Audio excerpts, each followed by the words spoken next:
You're applying for jobs in IT or cybersecurity and you're about to interview, but maybe haven't done that in a while. In this video, we'll cover the 3 rounds of interviewing and discuss tips and tricks for each.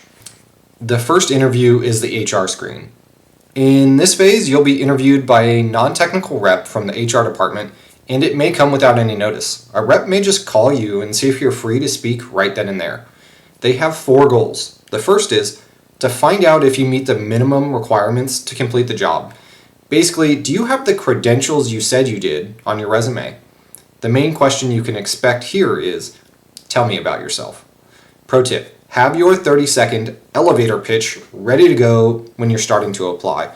This is a high-level overview of who you are and why you're the best candidate for the job. Let me know down in the comments below if you'd like a video dedicated to crafting your personalized pitch. Their second goal is to confirm that your salary expectation falls within their range. The main question you can expect is, what are your salary expectations? Pro tip here, you can turn this question around on them and ask what their salary range for the position is, and then respond that that range is in line with your expectations. Goals 3 and 4 are similar. Give you information about the company, team, and job duties. And 4, answer your questions about the company, team, or job duties. Here, they're trying to find out if you're a good cultural fit. But what makes someone a good cultural fit? Well, that depends on the company. It includes things like work-life balance, work environment, remote versus on-site, schedule. For instance, if you interview at SpaceX and ask about their work-life balance, they might say, the work-life balance is great, as long as your life is all about work. They tend to work 60, 70 hours a week. That's their culture. That's who they're looking to hire. For this part, just be honest. You'll be miserable at a company if their culture is all about vegan lunch meetings and morning debriefs while doing yoga together. You know, if that's not your thing. So just be honest with your style.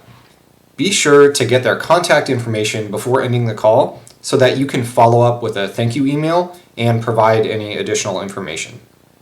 The second interview is usually the solo technical interview. That is, you'll be interviewed by one person, often the hiring manager, and they'll be asking technical questions. Thankfully, these interviews are scheduled so you have time to prepare. So, how do you prepare? This is kind of cheating. I've crushed interviews because of Glassdoor. It's kind of unfair. You can look up companies, so I just picked some random company, Arctic Wolf. And if you go to the interview section, you can sometimes find interview questions. So like this person got the interview question, do you know the MITRE framework? You can keep scrolling, so no interview question there. What can you bring in? That's not very interesting. Explain how hash tables work. One challenge I faced in the past, blah, blah, blah. All right. Here's someone who's got, 7 questions on here? How do you release your stress? Okay, so these are like culture fit questions, but then what is SSH? What is grab? So you can go through here. Look, when you get the interview, you schedule it out, go on Glassdoor and find questions. And then all you got to do, hop on over to ChatGPT, describe the MITRE framework. Boom, here we go. Now you just read through it, you review, watch some YouTube videos on it, take some notes, learn about it, so that way when you go to the interview, you crush it. It's cheating, but it's not. There are some things I struggle bust to memorize. The OSI model is one of them. I was once interviewing for an entry-level IT role and I knew because of Glassdoor, I was going to get an OSI question, but I couldn't memorize the thing to save my life. So I cheated. This one is kind of cheating.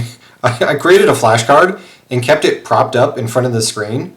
I kept it there so that they couldn't see it on camera and that I wouldn't have to look away. I wouldn't have to look over here or, some strange place. I just kept it right next to that camera and would just look at it real quick. Now you can only have so many flashcards, but it was just like this. Woo! Look at that. So if I place it right here, just put my hand up. It's right there. Can you really tell that I'm looking at it? Application, presentation, session, transport, network, killing it, right? You just have it down on your desk, pick it up. Obviously don't put it in camera, but you can't really tell that I'm looking at a cheat card. Now, you're not going to have a ton of these. You may only want like 2 or 3 of these. Now, you can only fit so many flashcards in front of your screen without it being a mess. So keep this one to a minimum, but let me tell you, I nailed that question, knocked it out of the park, because I had the details right there. The third interview you can expect is often a group interview and can include the hiring manager, maybe their boss, the director, someone from HR, and a couple of folks from the team that you'll be joining. You can expect a variety of questions here. For instance, the teammates may ask you cultural questions to see if you're a good fit, but the boss may ask technical ones or vice versa.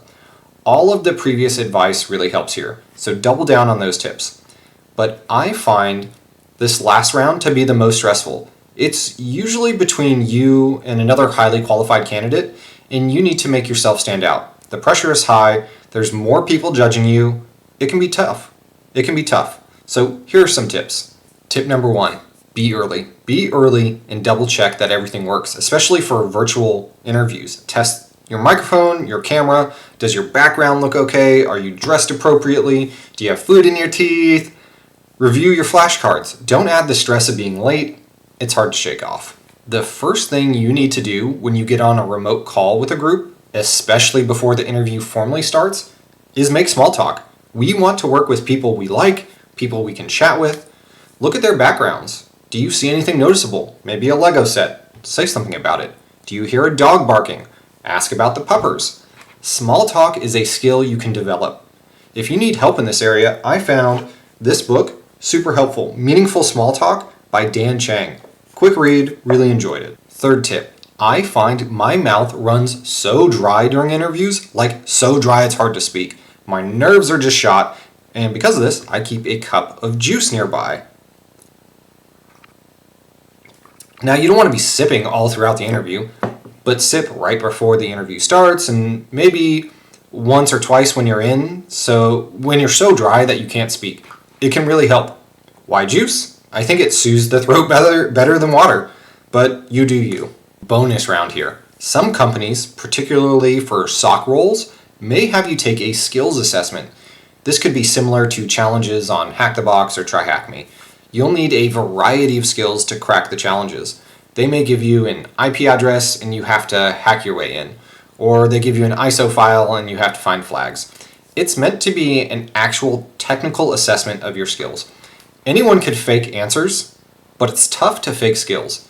Not every company does this, but if they do, my advice here is just to be prepared beforehand.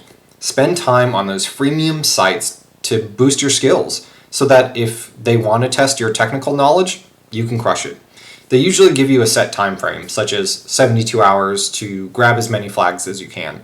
So just be ready to commit some time. Let me know down in the comments if you've had any interviews so far and what tips you like the best. Next up, we'll look at what to do after you land your first entry-level IT role, what actions and steps you can take to boost your chances to niche down into cybersecurity. Thank you for watching, and I'll see you in the next one.